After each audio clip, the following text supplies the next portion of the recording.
กะถือว่าทักทายสบายดีทานผู้ชมทุกทานสบายดีตอนเช้าของวันพฤหัสวันที่12มีนา2026เนาะตอนนี้เบาคันบ้านหน้าก็ออกมาหน้าพี่น้องออกมาเบิ่งเขาหน้าแซกหรือว่าเขาหน้าปังเนาะกำลังเขียวกำลังสีทอกพี่น้องเนาะนี่เบาคันใส่เบิ่งภาพบรรยากาศสดๆเลยนี่ทุกคนเนาะไปเบิ่งกันเลยนี่ไปพี่น้องนี่เป็นเขาหน้าแซงพี่น้องหรือว่าเขาหน้าปังข้าวหน้าปังเนาะกำลังสีทอกพี่น้องกำลังเขียวงามกำลังสีทอกเนาะ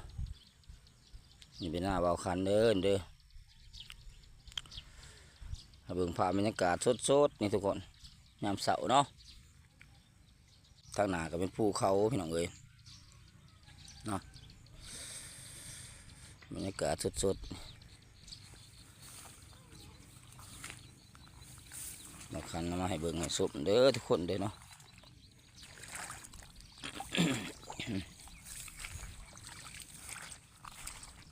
บรรยากาศอยู่ให้อยู่นะคือเก่าพี่น้องเอ้ย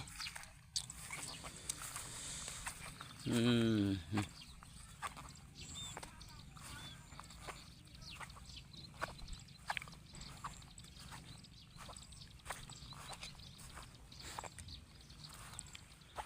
รยากาศยามเช้าๆสวยงามพี่น้องเอ้ยนี่